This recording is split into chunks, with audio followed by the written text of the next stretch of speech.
We still do 7 NUFC Matters show a week for free. But if you want to help support NUFC Matters, then there are a few ways of doing it.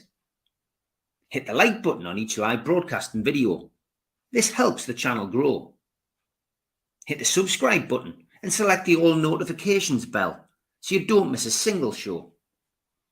If you want to help us financially, then you can join the channel using this button with the membership starting at $1.99 a month. Or you can drop us a donation in the chat using a super sticker. We're also looking for sponsors.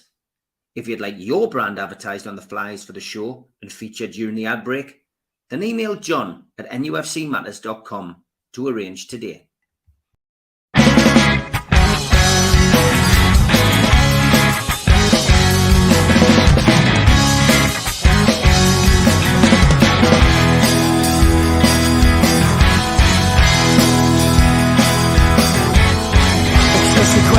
Taste with you well, you've gone sour.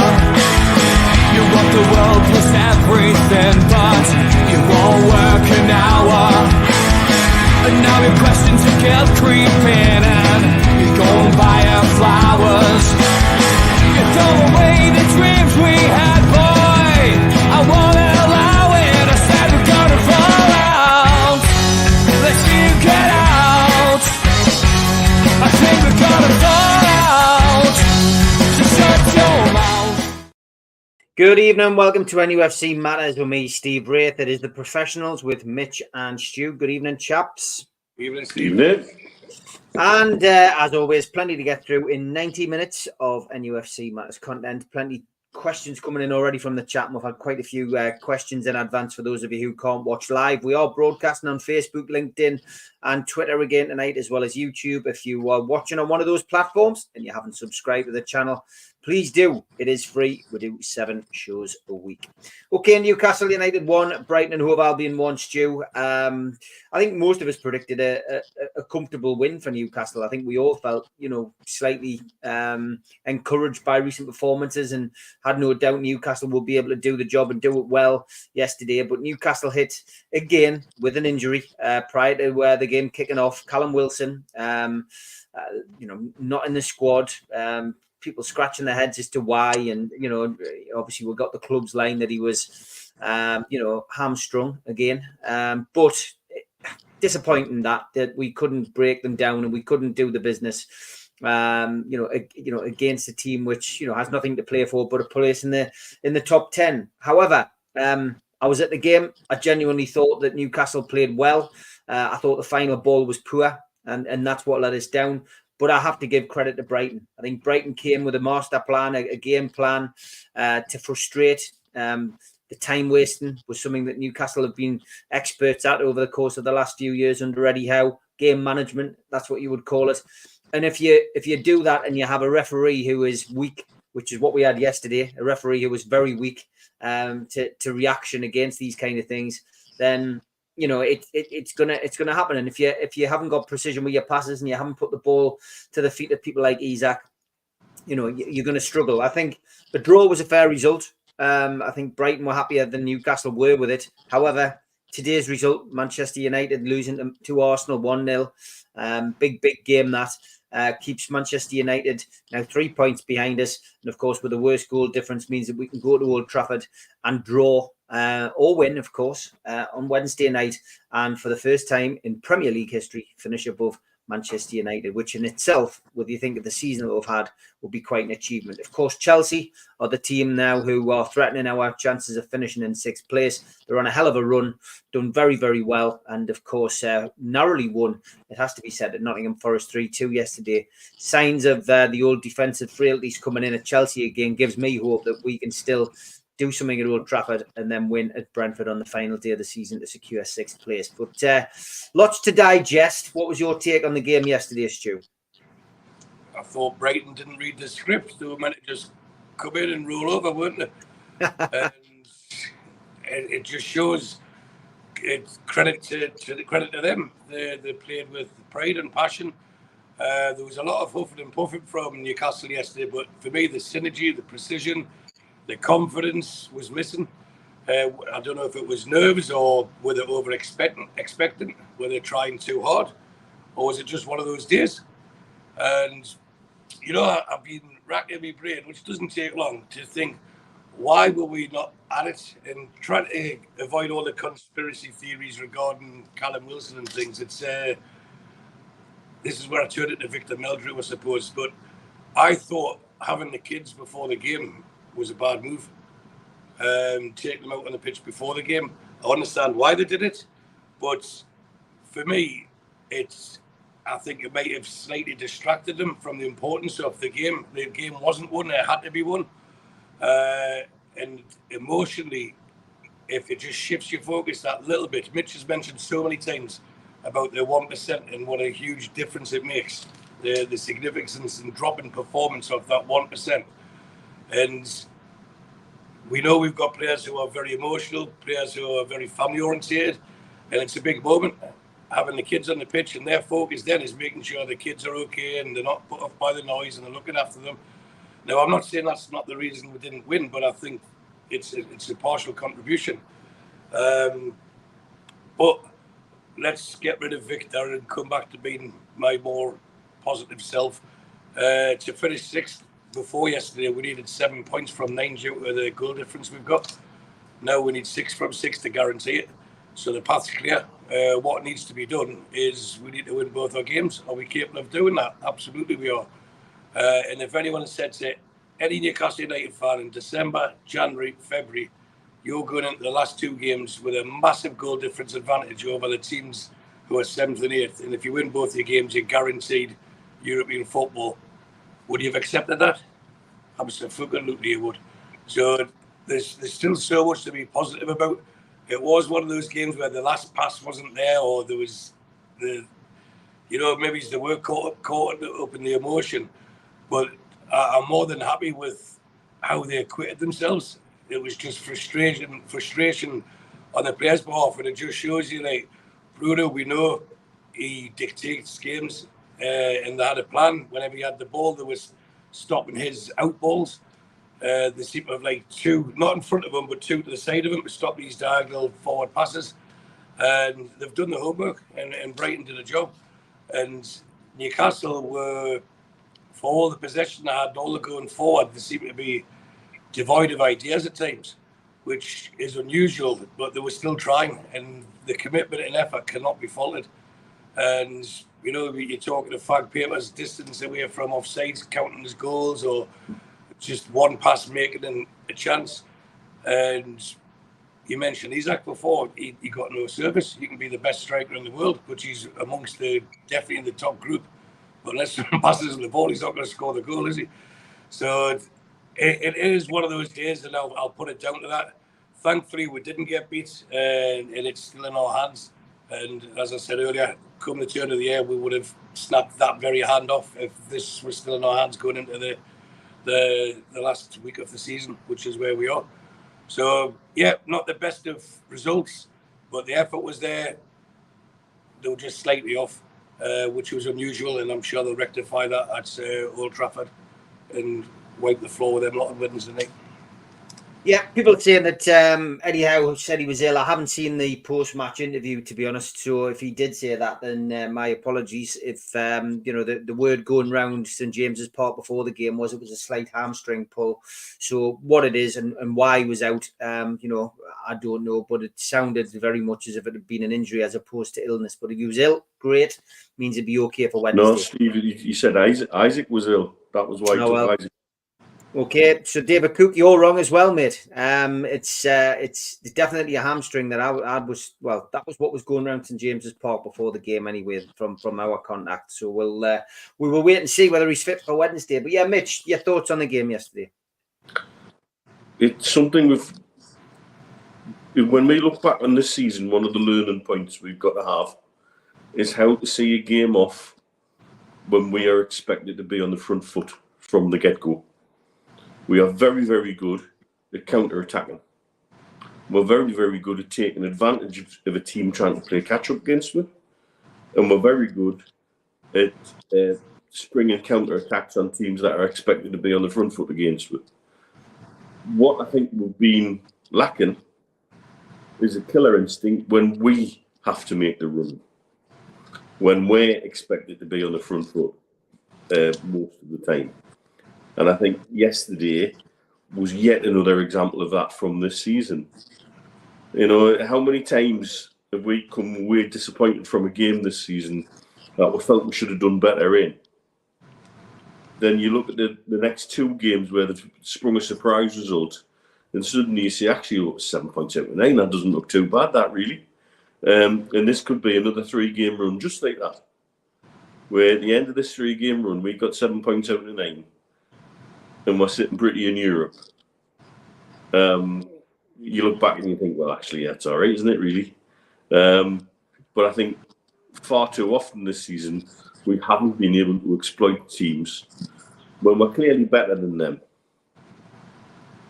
We've also allowed teams to rattle with a little bit with some of the things that we are very good at too, like game management and the so-called dark arts. I think some teams have worked out that we don't like being disrupted, interrupted, and stop-start. Doesn't help you make a good point about the referee. I thought he was, and I'm not blaming the referee for not winning the game, by the way, but he was bloody awful. He was weak.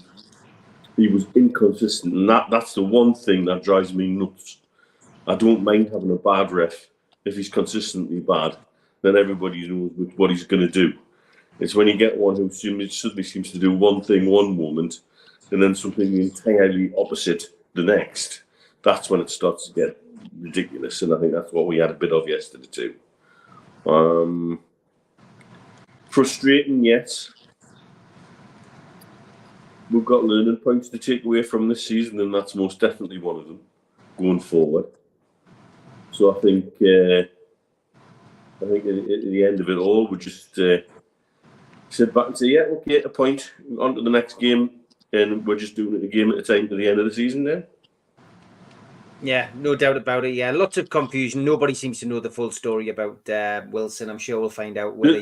Well, the word this side from everybody on BN was that he had a tight hamstring, and it wasn't serious, but he felt some tightness, so they didn't play him. Yeah. And then post-match, one of the reasons he said that he'd taken Isaac off was that he'd been ill through the week, and he wanted to save him for the next 2 games and take some minutes out of his legs. But that also makes me worry, is Wilson going to be available for the last 2 games? So why are you taking minutes out of Isaac's legs? But yeah, maybe he's just being super cautious, given what's happened to him earlier in the season with injuries. Okay, David Cook did ask a question on Facebook this week, which I'll put to you guys. He says, hi, Steve, I've just read this about our shortlist for the direct. Bose is the Global Sporting Directorate at 777 Group. Going on what Mitch was saying about on the Amigos on Friday about 777, I'm amazed we would be considering him. Maybe see what Mitch says on Sunday's professionals. So, Mitch, we'll come to you first as it was directed to you. They've got some interesting individuals in place from a purely football stance. And they're not necessarily to blame for what goes on with 777. Now, maybe he's naive to sign a contract with them. Now, maybe he's naive to do their homework or not do their homework, and that would suggest to me is that somebody you want at your club anyway. But some of the people who've got in football positions are actually good football people. So, don't assume that everything that's associated with 777 is entirely tainted. That global network of clubs does have some proper football people in place across the group. Is it people I would want? Not necessarily, but not because they're not good at what they do or they're not good football people, because they've been stupid enough to take money off 777 would be the reason I wouldn't want them around. And I'm afraid that's them being tainted by association and nothing else.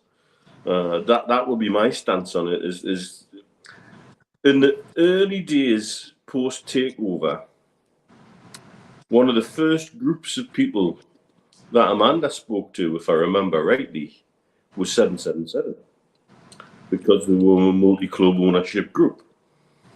And very quickly, those talks disappeared into the ether. I very much suspect she got the cut of that job very early on from financial connections. Because it was those financial connections that would scream and blow murder in things like Forbes in the States about 777 as a global group.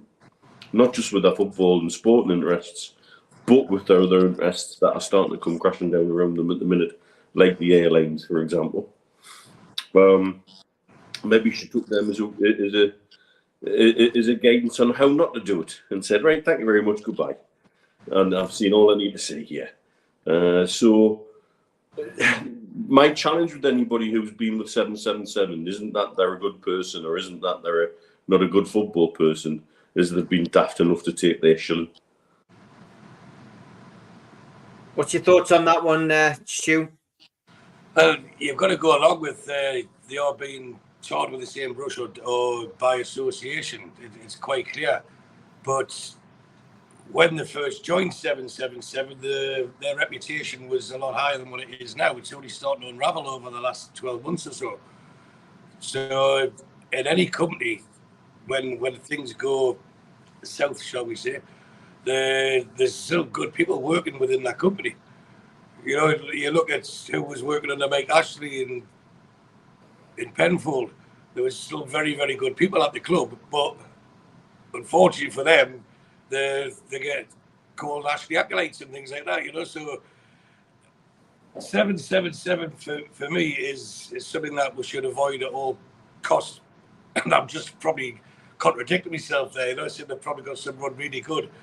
But if you're in a position where someone's headhunting you and they offer you a decent wedge to join them, and you've done your due diligence, and they seem to be a reputable company, then there's no reason why you shouldn't take that job. But then sometimes you get dragged into it, and you get too far in, and it's difficult to get out.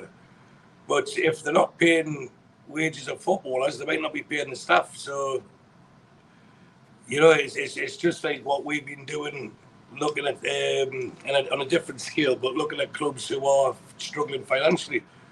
There's a lot of clubs that'll circle around them and like scavengers start picking up the carcasses, won't they? Oh, we'll take him on the cheap, we'll get him on the cheap. Perhaps there is some diamonds within 777, but if they are going to get anyone from there, which I don't think they will, but if they are, I hope it's not from the top end, because they've been culpable in the majority of the mistakes.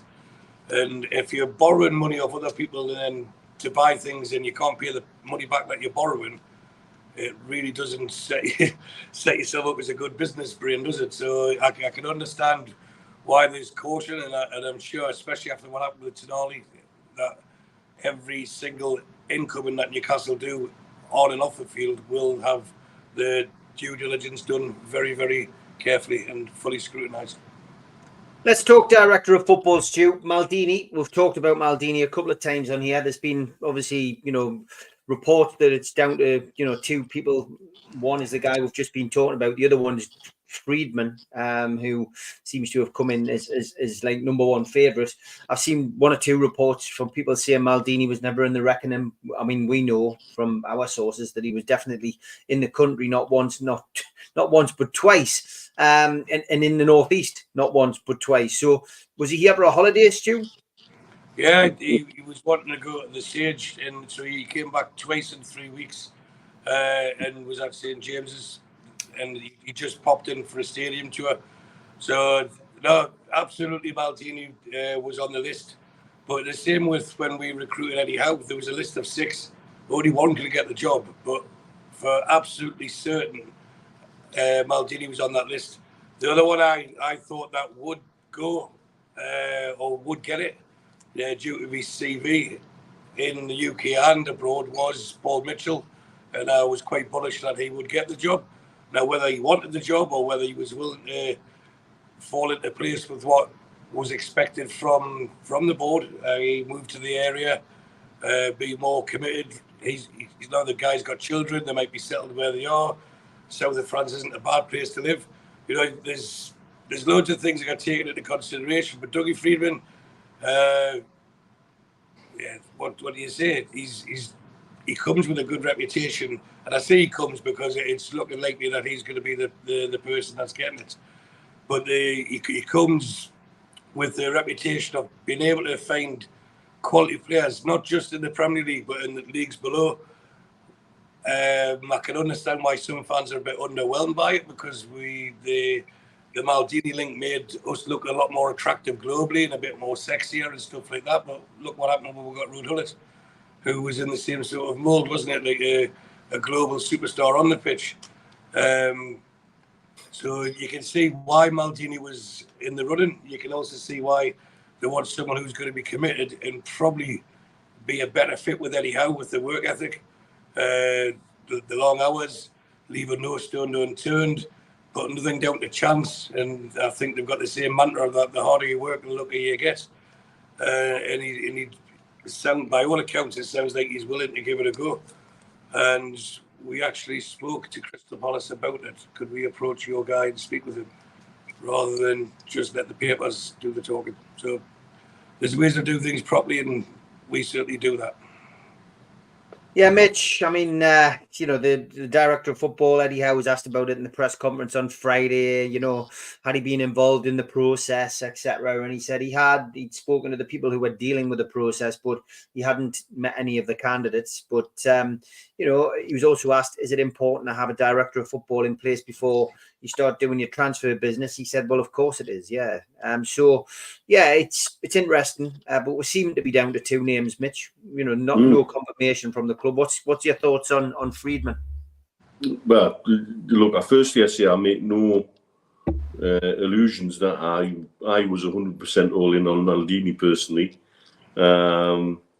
being the name and the legacy as a defender in Europe that goes with him.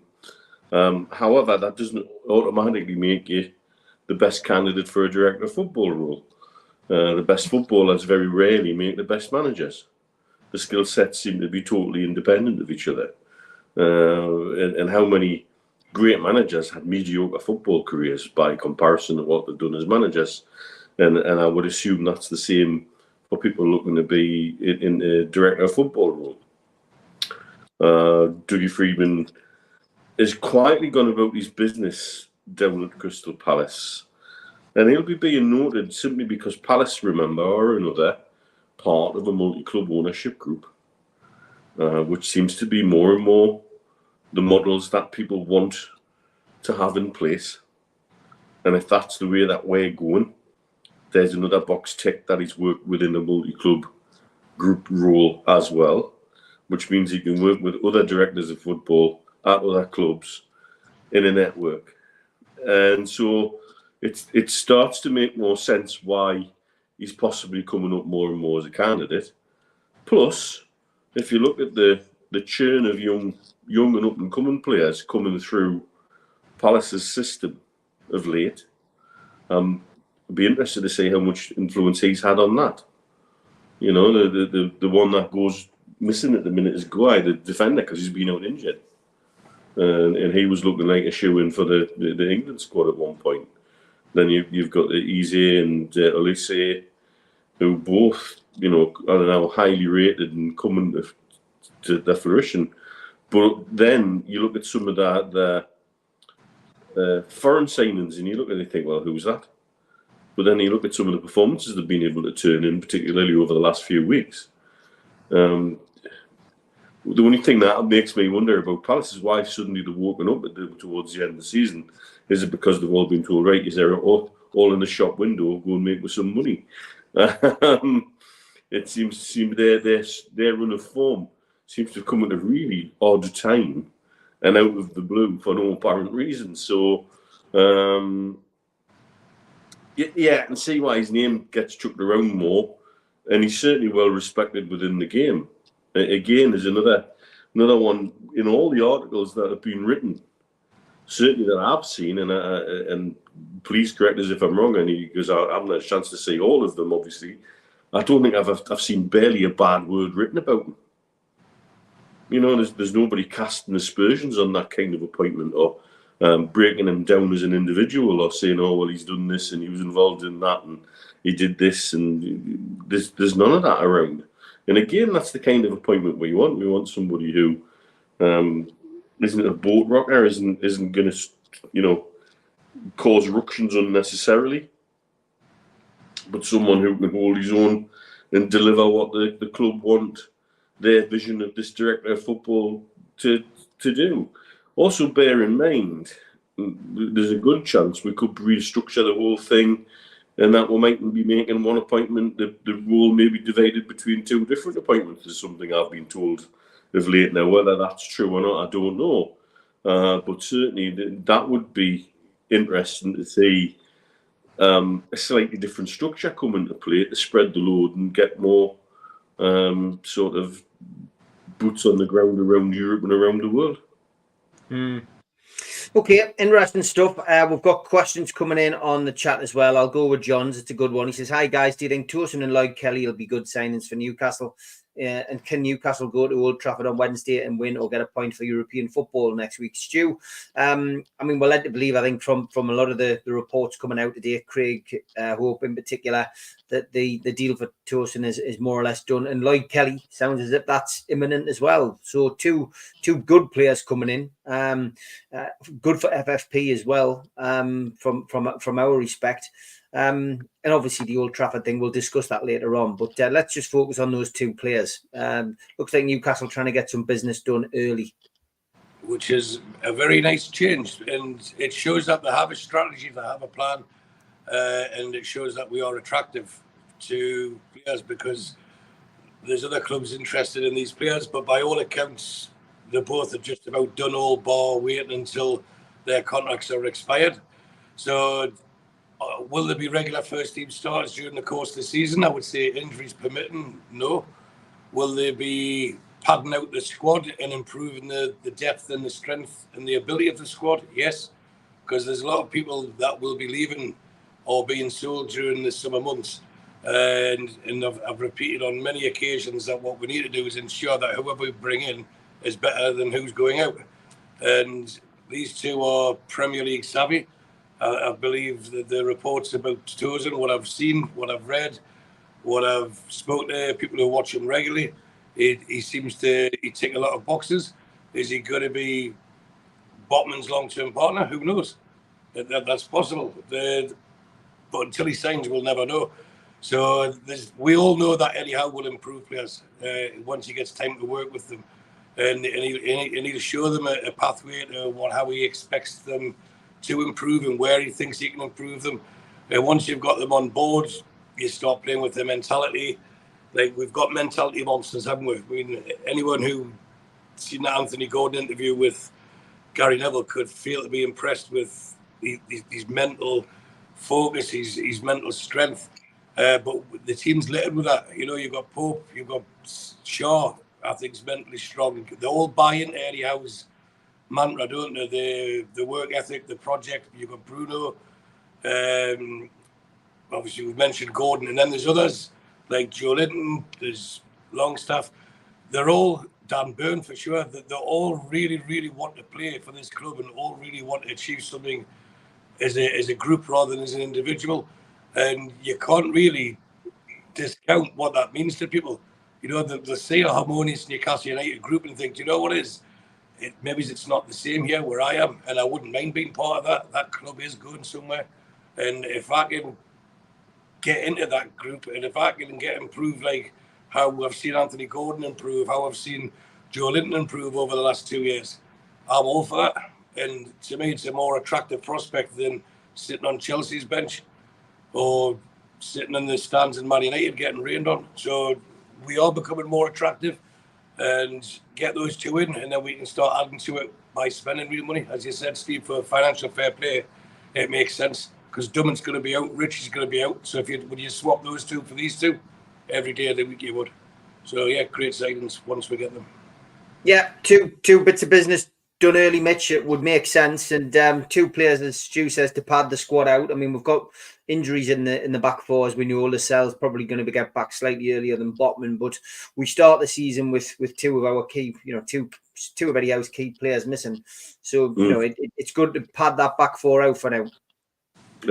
Two signings that would bring a much greater depth to our squad. That's one of the things we've been saying we needed. out of this transfer window is we need to see the squad depth improve overall. So bringing two players with Premier League experience who can play in a couple of positions each, who are the right kind of age. They're not kids, but they're not old either. They'll be on the right kind of wage deals to make FFP balance a little bit. Makes total sense. My understanding is we've got 3 contract offers out. They sound like the 2 of them. I can't get the name of the third one, and that kind of gets me excited because it means there's two or three people who normally are quite quick to blab are keeping their gob shut, which that makes me quite excited. Usually when I kind of get the information out of people, then it's usually, I think the last signing that I couldn't get the name of, like that was Bruno. So, it's like, oh, hang on, what on earth are they planning here? It might be Nout, it might just be that they genuinely don't have the name as well. But it does get me excited that we look like we're doing business early, like Eddie Howe's pretty much begged them to for the last 2 seasons. And for one reason or another, we haven't always been able to do the business early. Now, I think people are more comfortable dealing with us as a club and more comfortable dealing with Saudi, or being seen to be dealing with us. That they're not frightened of putting people's noses out of joint at the minute. So I think the next few weeks will be interesting in the close season. Get through June and get all these stupid Bruno rumours stopped, and then we can concentrate on building the squad and going forward the way we want to. Okay, you are watching NUFC Matters, the professionals. We've got 770 watching tonight. We're obviously broadcasting across different platforms tonight, Facebook, LinkedIn, and Twitter. If you're watching on one of those other platforms, please jump onto YouTube, NUFC Matters. It's free to subscribe. Does us a big favour. We do 7 shows a week. We'll continue to broadcast on the other platforms for the next couple of days, and then we'll be back to just performing on YouTube. But it's always good to do this just to try and bring in some new viewers. Okay, got another question from another viewer on a different medium, and that was from Mark Wilson on Twitter. He sent us this. He said, I've got a couple of questions for the lads. Can Man United, SGR, afford to sack Erik Ten Hag? £9 million annual salary plus entourage might happen before Friday. Obviously, this was sent last Thursday, so it might be an irrelevant question. And he said, and who owns the land that the temporary club shop will be built on? And do you think it will be repurposed with something club-related once the main shop is fully refurbished? So, 2-part question, Stu. First of all, Erik Ten Hag, well, he's still in position today. One would imagine he's not going to get sacked before a cup final. That would be madness. But can they afford to sack him? I saw a report on Sky this morning suggesting that all of the staff will go, with the exception of Steve McLaren, which I found really bizarre. But what's your thoughts? I mean, can they afford to sack them? Of course they can. It's a very wealthy club, and it's not. What's he got? 27% stake. It's not just Ten Hag. It's, as you mentioned there, it's the backroom staff that go with it as well. But can they afford to keep him if the players, for me, clearly aren't playing for him? There seems to be divides in the dressing room, and that it needs a massive overhaul. And I'm still seeing the same thing next year, the year after, and in 40 years' time, that club needs a massive overhaul. So yes, they can afford to sack him, but the danger is, how do they replace him with and getting the right person? Because if not, then no one's going to go in there on a year or 18-month contract. If they value themselves, they'll have to go in on a 3-4 year contract. And then if that doesn't work straight away, it's about wanting instant success, and they can't get it. And any manager who's standing at touchline at Old Trafford, they look across and see the Sir Alex Ferguson stand, look behind them, and the guy sitting there like the ghost from Christmas Past, looming over them. There's so much to try and overcome, to try and live up to. And the same thing happened to Liverpool for a long time after their glory days. They went through a decade at least where they weren't mid-table, but they were like mid to top half. They were never really threatening for the title. and I think that's the period Man United are going through. And as I said earlier, long may it continue. But of course, the money that they generate, of course, they can afford to sack the manager. The fact that if they don't get in Europe, that's going to cost them as well. And the only way I think they will get in Europe, because they're not going to win on Wednesday, and Brighton aren't going to lie down for them. And Brighton have got a beef with Chelsea from half the staff that they took off them over the last few years. So Chelsea wouldn't have. Brighton's not a foregone conclusion either, providing that they go about the game the same way they did yesterday. So for me, Man United don't get in Europe. It might be a good opportunity for them to get rid and start again with less expectation. So a long answer to your question is yes, of course, they can afford to get rid of them, and I expect them to get rid of them as soon as they possibly can once the season is finished. And the land behind St James's Park is owned by the club. I'm right in thinking that, aren't they? Newcastle got it back, so there's no issues. Where they're building the temporary club shop is part of the land the club owned all along. It was the land that was divided by the so-called ransom strip, Correct. If you remember. Yeah. So I think the club have owned that all along anyway. Are they building that where Keegan's hot dogs used to be? Is that where they're building that? Yeah. Yeah, I thought it was. I looked at the pictures. I thought that's where it was. Yeah, I mean, Stu's answered the question, hasn't he, on the Manchester United situation? But there was an interesting comment in the chat. They can't even afford to buy Dan Ashworth. Never mind anything else. It's not about can they afford it. It's do they want to afford it? They're sending some very mixed messages by telling everybody what a rich club they are, but then quibbling over Ashworth. By telling everybody what a rich club and great financial position they're in, and then calling in their staff working from home, and there's not even office space for them. And all the taking all the privileges away, stopping the limousine services for staff, taking club credit cards off them, and things like that. That's not economising. That's penny pinching. It's like David Brent style management, isn't it? The way he's it's coming massively so, mate. What do you mean you work from home? No, you come to the office. You will come to the office, and you will. What do you mean there's no desk for you? Tough. Come to the office. I'm not going to let you work from home. That's the way he's behaving.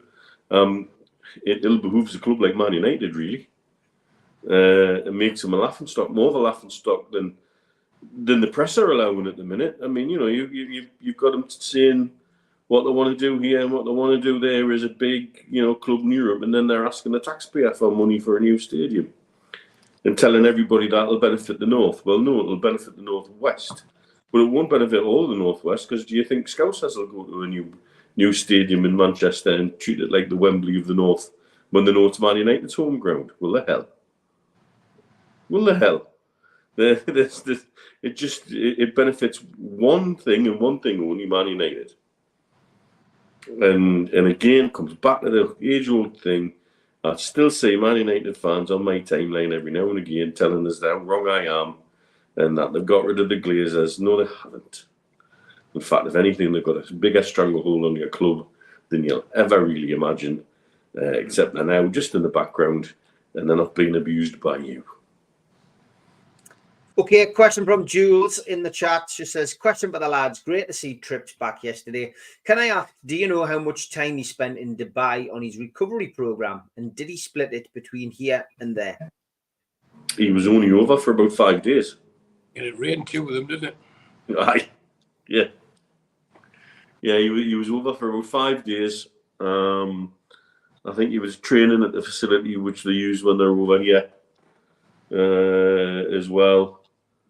But it was a very short stint in the run-up to not yesterday, but the previous game. Yeah, my understanding was that he'd done most of his work, and it was just the final bit of conditioning with a specialist there. Because whether we like it or not, of course, at this stage of his career, this is his last major championships for England as well. So he wants to make sure if he does come back, and I'm sure he wants to come back as soon as possible and play as many minutes as possible, that he's able to sustain it. And if it meant a flight, especially when Tyne was playing so well, they had Kraft that could have played there, who's now doing quite well at centre half. Murphy can play there. it was planned, and hopefully we'll see Trippier at some stage on Wednesday, and I'm sure he'll play next Sunday against Brentford. Yeah, okay. Lots of people asking about the site being cordoned up in Leazes Park. Yeah, there's been a few things going on at Leazes Park. There was a bit of damage as well, I think, due to the monster trucks situation. It's certainly nothing to do with rats, although there are quite a few rats running around there. Alan Thompson, good evening. Says, here to say, lads, but Man United played well today. Yes, Alan, you just keep lowering your expectations. Ready for tomorrow night on the fans forum, mate. Looking forward to that tomorrow night. And lots of people talk about Chris Riggs, Mitch. There was somebody mentioned earlier. I mean, he's going to be featuring for the England under-17s this summer. And the rumors are that there's a couple of the big guns in Germany are looking at him as well. And of course, he'd be able to sign a contract this summer. Mm-hmm. And given what happened with Bellingham, it would be an interesting route potentially for him to take. Mm-hmm.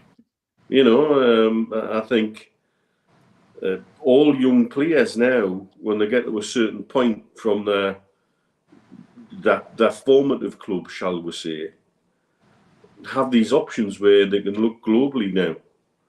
And now you see players like Jude Bellingham come to the fore from having had experience in Germany and developed in a totally different pathway. I think a lot of players and the people managing those players and the parents will have difficult decisions. I know how. Yes, there's one side of it would be, well, his family are all black and white. There's a contract. Your heart says sign it. How hard must it have been for Lee Clark to take Bobby across to Liverpool? That must have been a real difficult, hard-head situation. But in this, as things stood at that time, when Bobby was due to go to Liverpool, I think for him that was the right move at the right time in his career. But must have been heartbreaking also in some respects. So yeah, I mean, the heart says bring him home. Let's see what he can do wearing a black and white shirt. Certainly, the word from the village of the damned is that he's a very, very good young player and should have had probably more first team appearances like this past season than he got, and was caught in managerial madness and merry-go-round with that desperation to shoot themselves in the foot a little bit. But difficult choices. Certainly one. I always let my heart rule my head in situations. Of course, I would like to see him back in a black and white shirt and seeing what he can do and develop, because there's nothing better than seeing Geordie's develop in a black and white shirt, is there? Yeah, Chris Riggs coming to Newcastle. Would you take him, Stu? Your mind's probably looking at the story that was out today about Arsenal, of course, with Tyne up for grabs at Arsenal. I mean, we might get him one day. You never know. Yeah, you've distracted us now. Chris Rigg, he's obviously a kid with a huge talent, potential, but he's showed it, and when he's had the opportunity, he hasn't looked out of place, albeit in a lower division, but he's still a young lad against boys. That it's very interesting when Mitch mentioned Germany, and I might be wrong, but is there not a law now saying they're not in the EU that he can't go abroad to work in the EU unless he's 18? Oh, I don't know. That's a good shout. So I don't know. He's not going to be that age yet. Yes, I voted for it, so let them have it. Yeah, but the thing is, it's at Newcastle for a long time. The youth system was neglected, and that's not just the slate. Actually, remember Keegan disbanded it as well. So we're in a stage where we are playing catch up, and it's embarrassing to say we are playing catch up with Sunderland. Their academy, their structure, their pathway through to the first team, albeit the first team's a lot worse than ours, is easier and it's more comfortable for any young player, more attractive to any young player. So he may, if he can't go to Europe, Germany's obviously great. We've seen how many of the young British lads that have went there have benefited from how they bring you through. So if Germany's not a possibility, do you know what? I wouldn't be surprised if he signed to stay at Sunderland with a get-out clause of a certain fee. Because if he could in Newcastle, he could get lost in.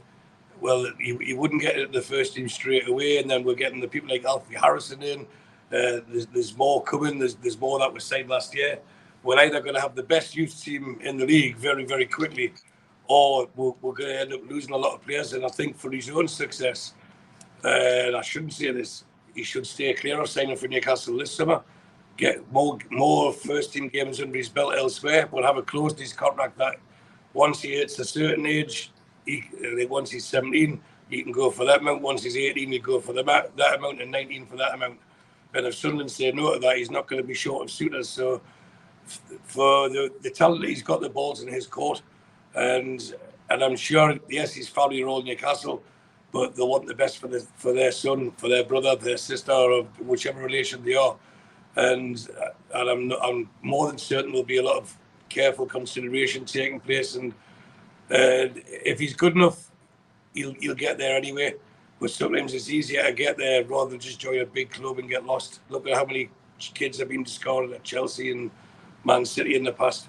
So hopefully for us, he does come in a couple of years' time. But I'd hate to stifle his career at the moment by just having him as a number as just because we can, because he's from Sunderland, or he's not from Sunderland. He's supposed to Newcastle and he's at Sunderland. I think a lot of the hoo-ha about it is more us getting one over them than actually thinking about the lads' welfare. So if I was him and he was offered the same money, I would stay at Sunderland. And it really, really grinds us to say that. But that's the way things are at the moment. 2 years down the line, that might be totally different. And I expect it to be totally different. But no, I really don't think we should put him in that position unless we can give him that clear pathway, which is, it's not guaranteed the way that we're progressing on the field in the first team. Yeah, George, thanks for that. He said, yes, the EU offered to change youth arrangements, and both of parties here said no. Yes, you're right as well, Shieldsy. Ollie Harrison, I know his dad very well. We did lose him to Chelsea, and I'd hate to see us lose somebody like that. Minty is making all the right noises. Another goal for him, takes him to 10 goals this season. And can you see Brigg getting in before Miley? Not for me. I mean, Harrison's supposed to be a better player than Miley as well. I mean, I'm all for signing youth, and I've been re-listening. I messaged the lads earlier on. I wanted to re-watch the interview with Eddie Howe that he did just after taking the job at Newcastle, and just listening to what he talked about is how do you sell yourself at a job interview? Well, I come in and I tell them that I can develop players. That's what it's all about with Eddie Howe. I keep forgetting that, that when he came in and he got the job interview, and that would have been a big tick in the box for him getting the job. That he can take a hold of a player and develop him. And that's what he's done. And when you look at what he's done in the 3 years, he's developed players who, we all thought were pretty poor at the time. Almiron used to run around, but no end product. He had a hell of a season last season. Sean Longstaff, who, looked demoralised under Steve Bruce, has become a solid, midfield player. And then you've got Lewis Miley coming through with the youngest player at the club, and he's played over 28 games this season. It's unbelievable what he's done. Written Murphy off. He's become a key player this season. Joe Linton, of course, the big one, who was a £40 million flop, is now worth double that, and maybe he's a little bit more on top. So amazing, really, and lots to be positive about. That's why I put a positive tweet out about him yesterday. Okay, 925 watching, but don't take it for granted. A lot of you watching on Twitter, LinkedIn, and Facebook. Please jump over to YouTube during the ad break and just subscribe to us. It's a free channel. We do 7 shows a week, and it's well worth tuning in on YouTube so you can comment. A big thanks to all our sponsors: Skips and Bins, telephone 0800 25 45 25 3, email inquiries at skipsandbins.com, website skipsandbins.com, easy contract free and pay-as-you-go waste collection. Thanks to Mr. Vicky's Sauces, handmade in Cumbria. Their website, mrvickies.co.uk, telephone 01768 210 102, or email info@mrvickies.co.uk. Thanks to United Group Travel, there are no strangers in our tours, just friends you haven't met yet. Their website, unitedgrouptravel.com, email beverly.ugtl@gmail.com, telephone 01670 632 460 or mobile 0791 666 4174. Thanks to Media Arts for the technical side of things. And you can also find us as a podcast on iTunes, Spotify, or other podcast providers. You can subscribe to the channel by hitting the subscribe button underneath this video. Hit the all notifications bell so you don't miss a show. Hit the thumb up to like the channel and click share to share to your social media. If you want to join the channel, then click join for as little as $1.99 a month. If you want to become a member for a one-off £25 payment, email john@nufcmatters.com or go to membership at the website nufcmatters.com. If you've got a smartphone, hold your camera over the QR code and it'll take you straight there. We also help the food bank on this channel. Go to nufcfansfoodbank.co.uk to the matchday bucket and you can leave a virtual donation today. And don't forget, the end of season due is the 20th of July. Tickets are a tenner, and it's all proceeds going to Dementia Matters. Super Matt and Gibbo and George on stage, and the Long Sands doing an acoustic set.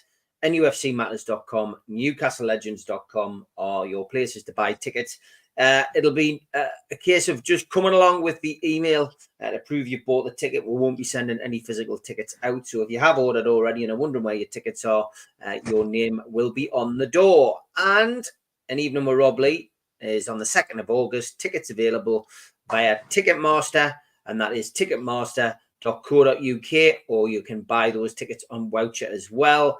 And Tyne Theatre, operahouse.uk or 0844 249 1000 for An Evening with the Entertainers. Tickets already announced for that one are Peter Beardsley, Paul Bracewell, Rule Fox, Rob Lee, Darren Peacock, Steve Howie, John Beresford, and Scott Sellers and Lee Clark. Going to be a cracking night, that, with a few more to confirm.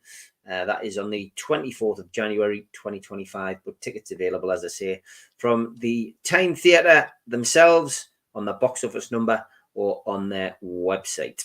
And don't forget, the Northeast Footy Brekkie Show is coming into its final throes of the season, live on the Toon Radio, weekdays 7 till 9 on DAB, smart speakers, and the toonuk.com. We will be doing that for the next couple of weeks and then having a summer break. Okay, question from Brian on X.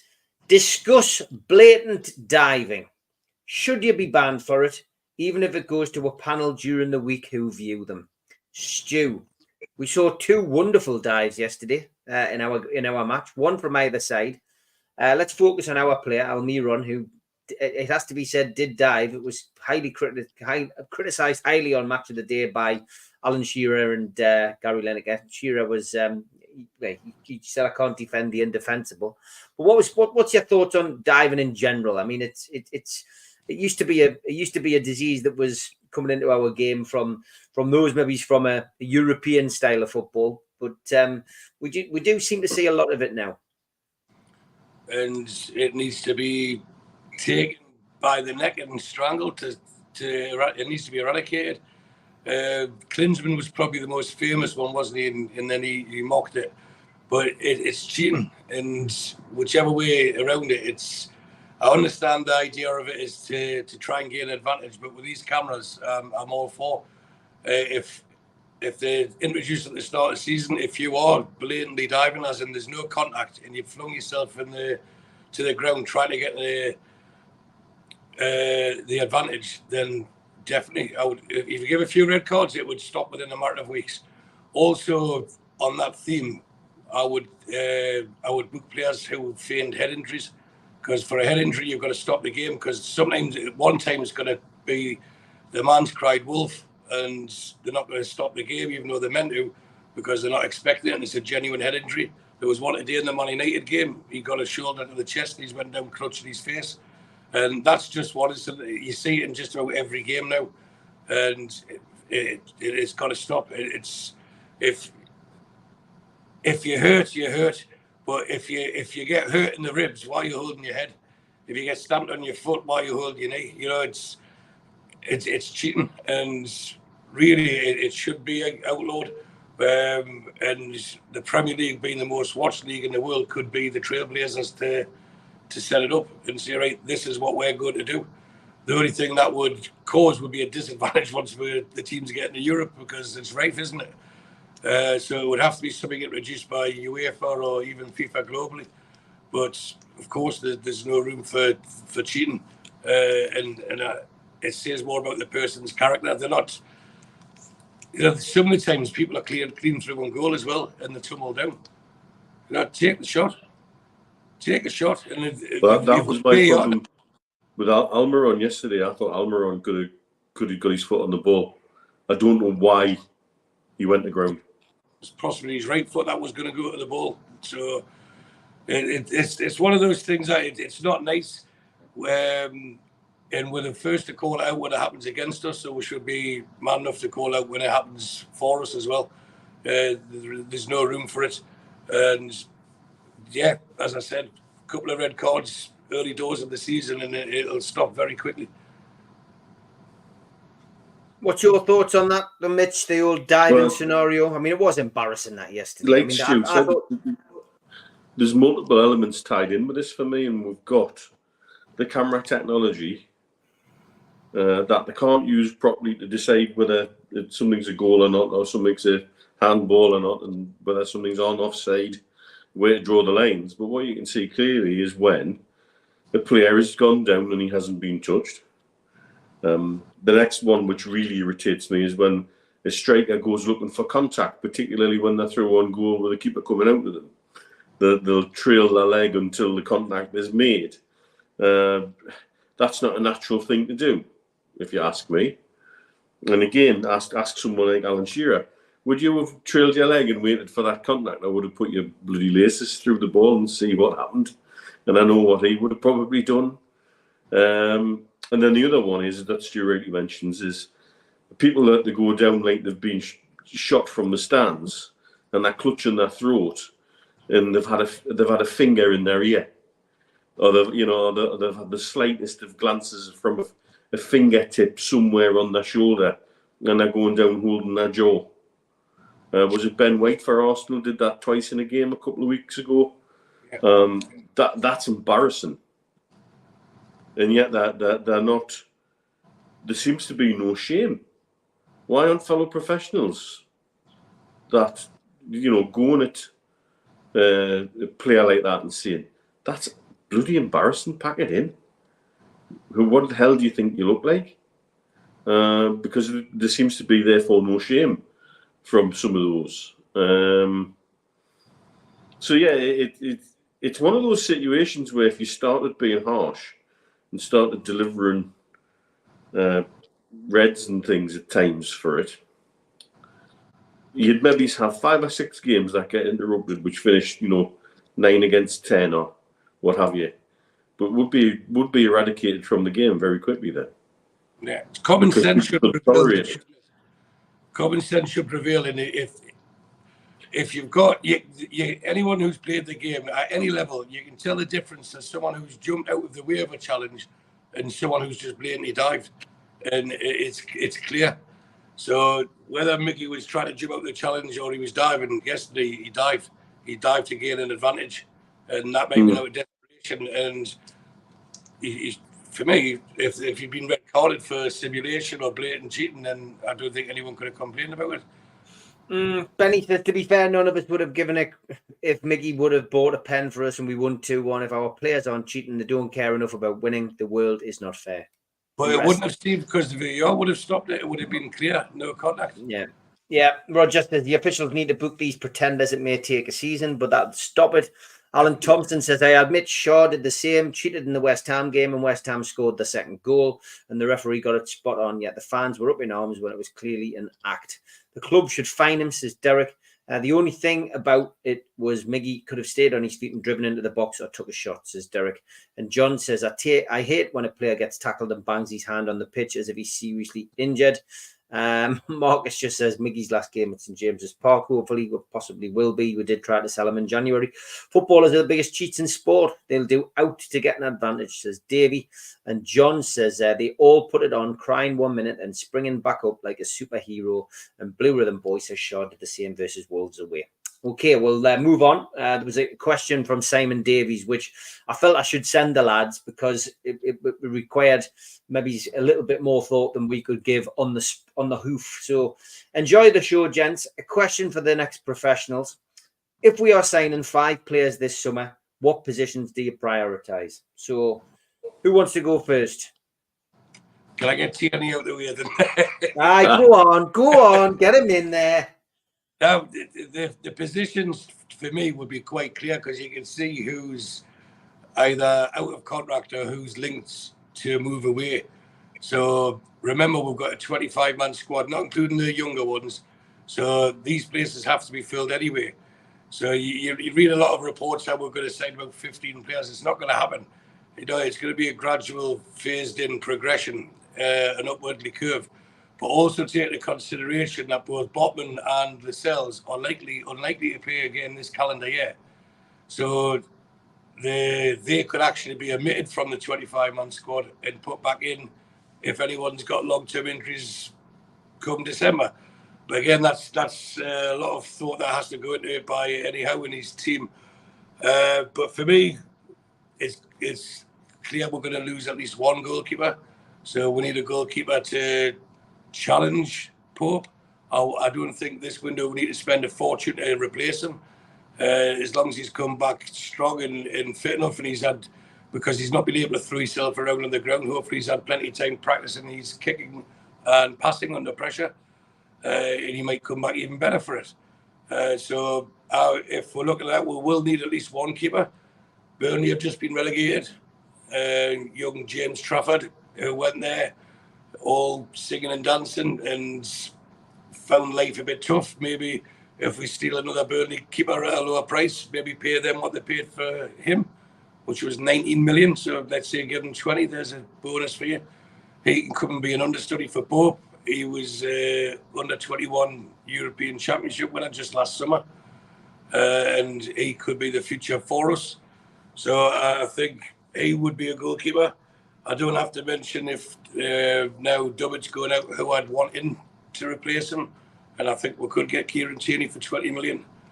And that's someone I think, if you look at him and Hall, and we play 60 games next season and they've got 30 games each, either through resting or rotation or through injuries, I think Hall would come on leaps and bounds playing underneath or replacing or watching someone like Kieran Tierney.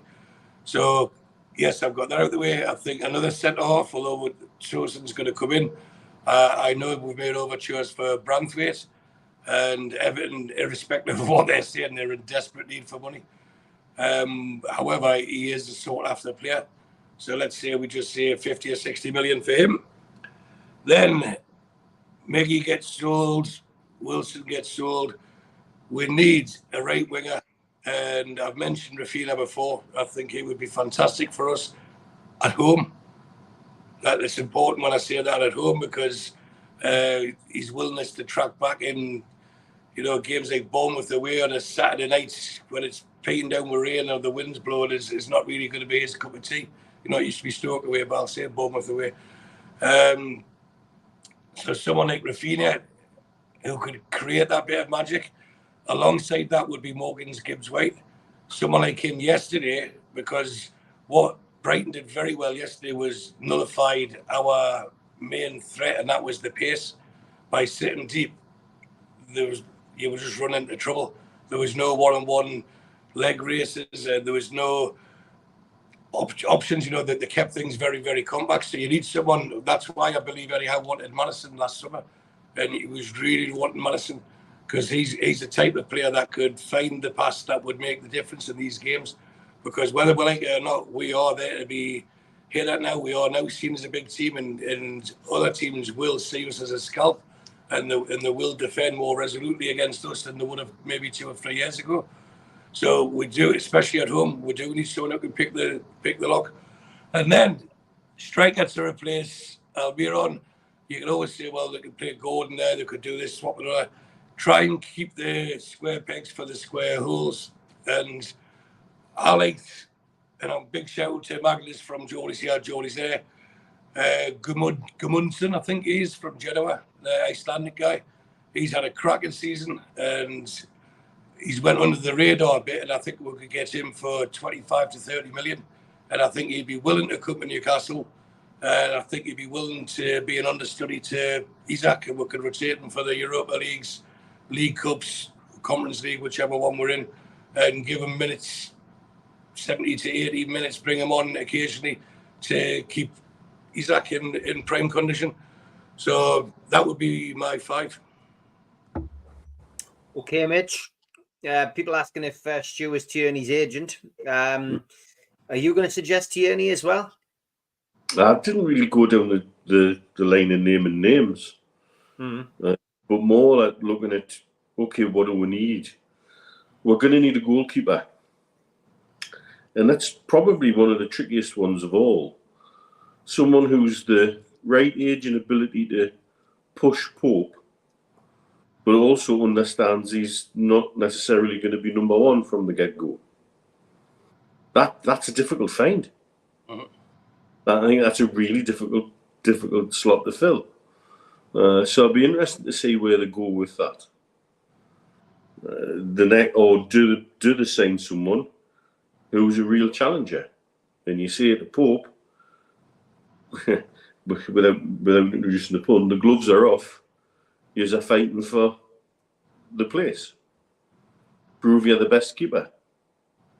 That would be an interesting way to go. But I cannot see we're keeping both of those keepers long term then. So it's a tough one. I think we need a versatile defender, somebody who can cover a couple of positions. Because when we've got everybody back fit, well, back 4 makes a bit more sense now. We certainly would benefit from a more true defensive holding midfielder. Not for every game, but for some games where we need the ship steadied, where we need to be not so open to these through balls through the midfield. Someone who can mop things up and mop possession up and keep it neat and allow the skilled players to express themselves. We need a striker. I can't see, particularly after yesterday's absence, personally now, I can't see Callum Wilson surviving the summer. Because he's, from an FFP perspective, there's still book value, and he's got a wage that carries a significant part of the structure. And if we're not getting the games out of him that we need, is it right that we keep him on those wages and say to him, look, we'll play you that many games because that's how many we think are going to be fit for? I don't think he'd be happy with that situation, and I don't think we should be happy with that situation either. So we definitely need at least 1, if not 2 strikers. If Callum doesn't survive the summer. We've got Minte coming back from a fantastic loan in Feyenoord, but the gulf from Premier League to Dutch Eredivisie is massive, week in, week out.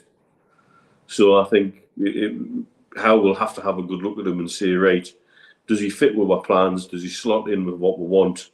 Or do we get him off on loan again somewhere else and improve his skill set a different way? I think we've got some tough choices to make. We really have. And in some ways I don't envy the situation because some of those choices are difficult. But equally, some of those choices are nice choices to have once you're a manager, if you've got your building blocks in place for that. So it's going to be a very tactical summer, I think, from a transfer point of view. And that really does makes me excited because that's where Eddie Howe seems to excel. Lots of people asking about different players, but one that was mentioned earlier was Blue Rhythm Boy. He said, would you want Solanke surely a deal is to be done with Wilson returning there as part of it. It's an interesting suggestion, but is Solanke the kind of striker that's going to benefit us, Stu, do you think? No, he plays a certain type of role, and if Isak was injured, yes, we could integrate him into the team. But Solanke's stock's risen considerably this season alone, and I don't think he'd be willing to come and play number 2 to anybody. He's now proven a Premier League finisher. So I can't, and I don't think we will go 4-4-2 for the majority of the season. So you're going to spend a lot of money to have someone sitting on the bench. Seeing that we spent a lot of money last summer, have someone sitting in the stands, didn't we? So that's a different matter altogether. But Solanke, I'm impressed with him, but I don't think he suits Eddie Howe's style of play. Although Eddie Howe did sign him, I don't think he would suit the Newcastle Eddie Howe style of play. And most importantly, he wouldn't be a regular starter. So I think that would put Solanke off, and they would ask too much for him because there's always a premium for the goal scorers, and especially English ones. Okay, Benny says Wilson's a tricky one. Eddie said in a recent presser it would take a huge amount of money to buy a striker that'll get the Premier League goals that he does. I can see a swap with DCL, also 1 year left. And Sissoko is often mentioned. Classy. We've got 1,000 watching at this moment in time. 450 watching on Facebook. Have you LinkedIn. not got anything better to do, man?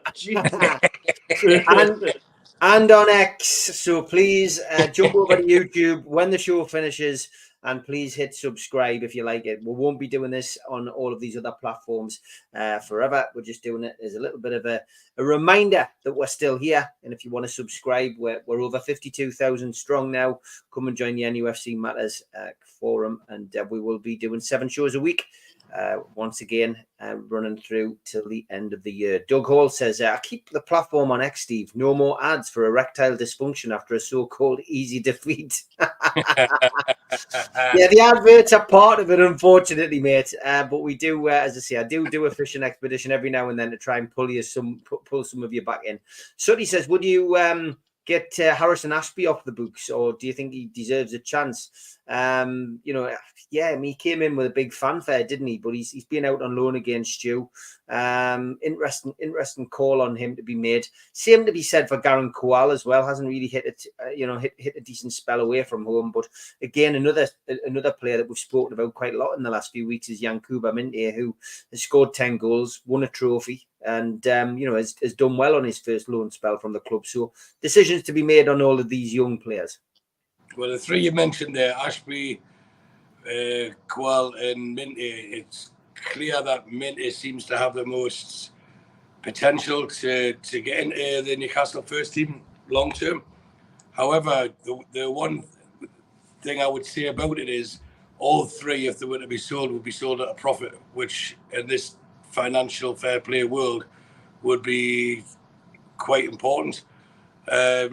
Mitch pointed out that the Dutch league is significantly lower than the Premier League, but I'm still for the thought, get him in for the summer, see if you think he's good enough to be in the squad now, or would he benefit personally going back there? And if he does go back there and has another great season, then we've got a choice then. Do we someone that we signed for 7 million sell for 30, or do we put him in the squad and save us spending 50 million on someone else? So with Minte, we're in total control of that. Ashby, a lot of the fanfare come from Ashby himself, didn't it? He's not shy of confidence, the young lad, and hopefully he makes it. At Swansea, he started off like a train, then he got injured, a couple of niggles. He found it hard to get back in the team, but there's definitely talent there, and I just hope the idea of sending him on loan is when people come in, especially the way Eddie Howe has the squad, it's one for all and all for one sort of thing. If someone comes in looking after themselves and giving it Billy Big Bollocks and that, then they're not going to last long. And hopefully this stint in Swansea would have matured Ashby. And if obviously he has to come back, his loan is finished. But whether he looks at that and thinks, you know what, that's done me the world of good. But personally, is he going to be ahead of Trippier or ahead of Livramento next season? Of course he's not. So do we sell him on a smaller profit or send him out again on loan where he's going to get more experience, and then if Trippier stays for another season, which I think he's inclined to do, then he come back a ready replacement for Tino for the season after next, or we sell him for a few quid more than what we paid for him. So we're not going to lose now. We're not taking gambles and giving 5-year contracts to the likes of Jeff Hendrick and be stuck on 60 grand a week for people like that. These are young kids who are grabbing the opportunity to live their dream. And if it means it's not in Newcastle and they get it somewhere else, then fair play to them. And we benefit from it. It's a win-win all round. So that's how I say the three. Coel has flattered to deceive, and that's not just me with my heart's bias. He's the same as happened to him in Belgium. So without knowing too much, undoubtedly he's got raw talents. But is he physical enough for it? Is he mentally strong enough for it? Is he got the attitude where he really wants to do it? And these things have to be looked at. But what did we pay for him? 300 grand? I'm sure if he has a successful loan season next season, we'll get at least a couple of million for him. So I'm not worried about them because anyhow does look after the players and he does have their welfare at heart. And I'm sure whoever gets moved on, it'll be sold to them as for their best interests. Yeah, it's Harrison Ashby's the one that we were asked about, Mitch. But I chucked the other two into the mix because it's an important summer for them. It is, but something I gather he's had injury problems this season, and so that's all part of the learning curve for professional football, is how you deal with injuries, how you come back from injuries, not just physically but mentally too.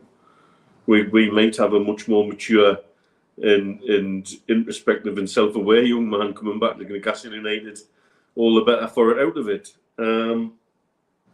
All of these young players that we're saying like that are no risks. They're not signed for massive fees.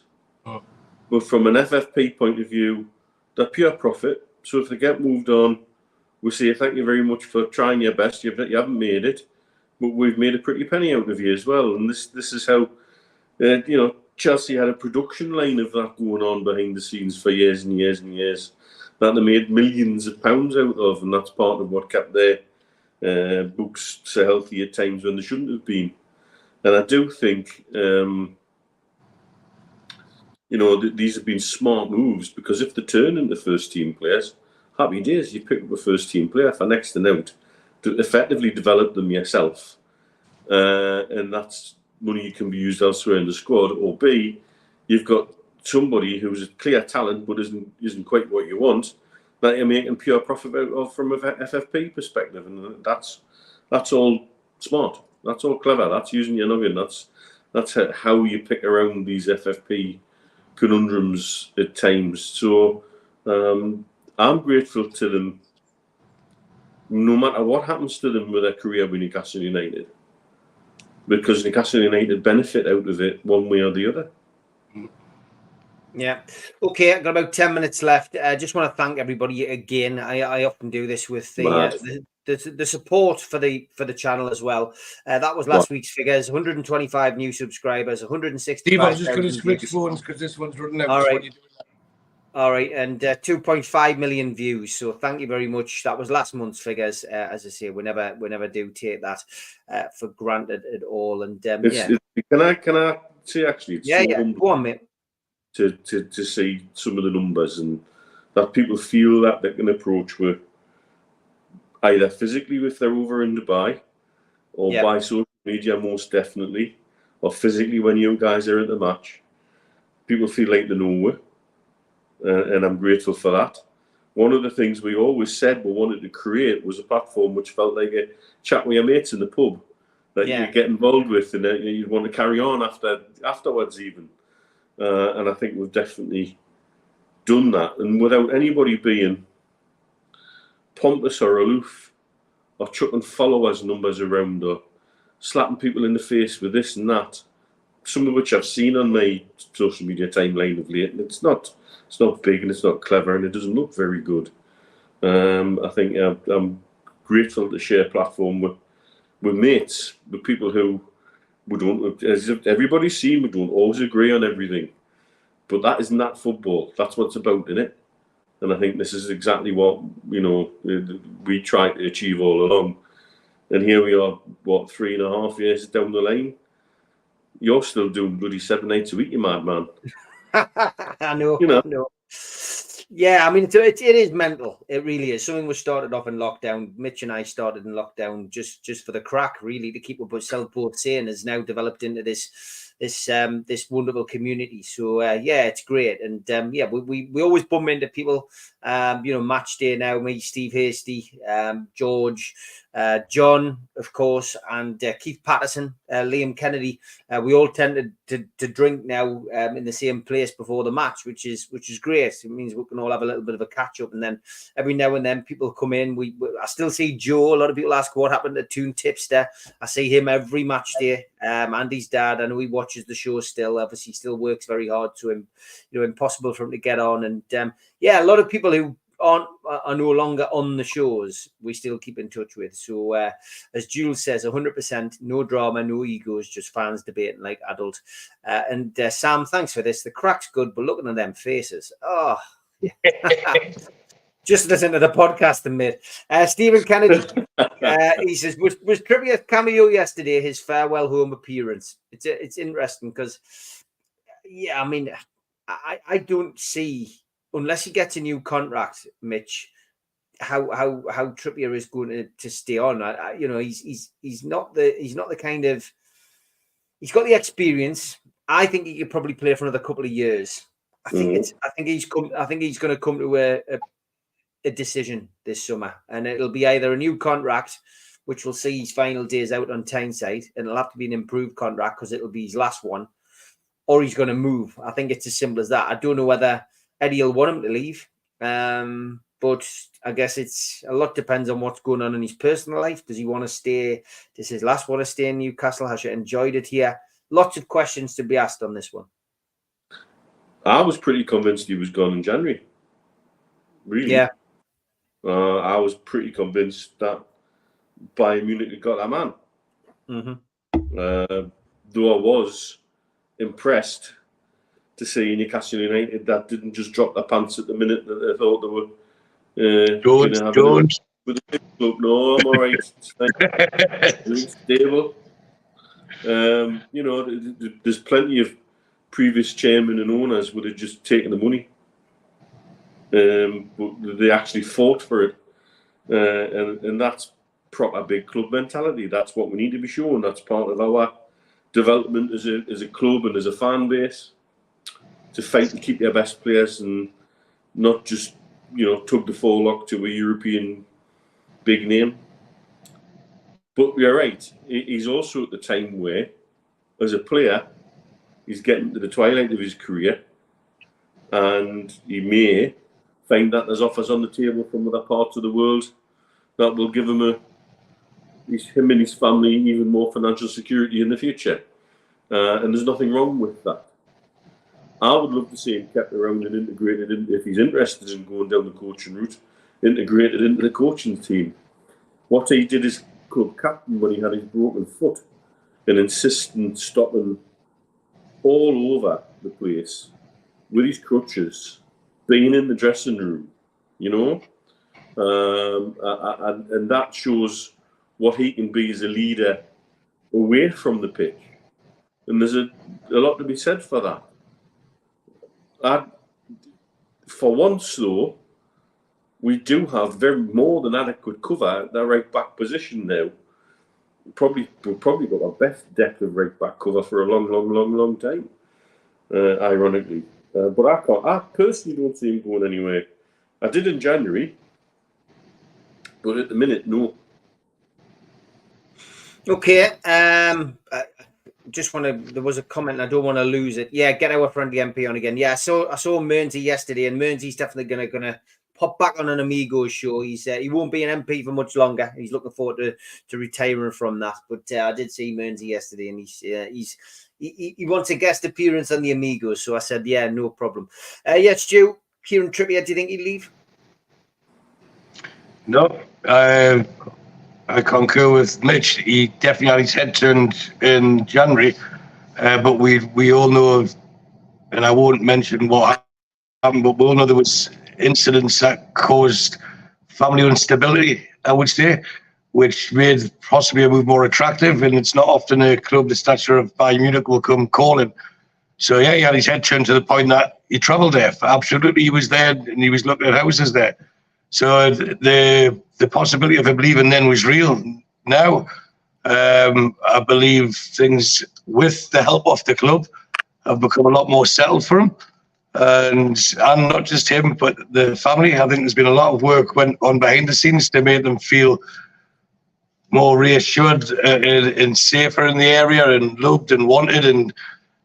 And I could see what I said about Hall and Tyne. I could see Trippier and Livramento 30 games each next season, keep them both fresh. We as a team would benefit from it if you've got two top quality fullbacks in both positions. And it's clear Livramento is the future. It's clear Hall will be the future. But maybe next season you can't expect either of those two young lads to play 40, 50 games.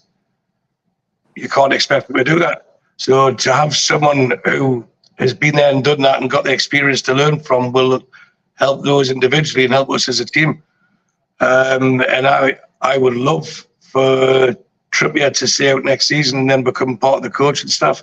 Because when I was talking about mentality monsters before, he was the one person I omitted, because I think it's quite clear to everyone who's ever spoken with him or watched any interview with him how committed he is to his profession and how much pride he takes in his performances and how committed he is to the club and what a great leader he is.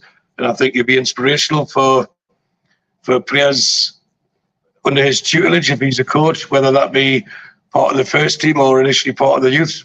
I think if as long as they're happy, I could see them staying on Tyneside for a long time. Okay, been a cracking show tonight. Thanks to everybody who's tuned in across all platforms. We did hit 1,009 tonight, so fantastic figures across all those platforms. Next week, we are going to do the professionals on Saturday afternoon at 3 o'clock. There's no game, live from Riyadh. Saturday. The lads will be live from Riyadh. They are going to be going to the big boxing match. They are going to be going to see Fury versus Usyk. So that's going to be a big night out for the lads, but they're both going to be there in Riyadh. So we'll be talking football. We'll have to talk a little bit of boxing as well, I would imagine. But that's 3 o'clock next Saturday afternoon. I will give a shout out to that towards the end of the week. But full NUFC Matters program this week with me being back from my holidays. Every show bar Tuesday nights live. The Talk of the Tune we're pre-recording. But we'll have a Geordie's here. Geordie's there on Wednesday night as well. Pre-match. Obviously Newcastle playing Manchester United. So we will do 6 till 7 on Wednesday and look forward to that as well. So I'll be back with the fans forum at 6 o'clock tomorrow night. Take care, lads. Thanks for joining us. Good night, everyone. Thanks for watching.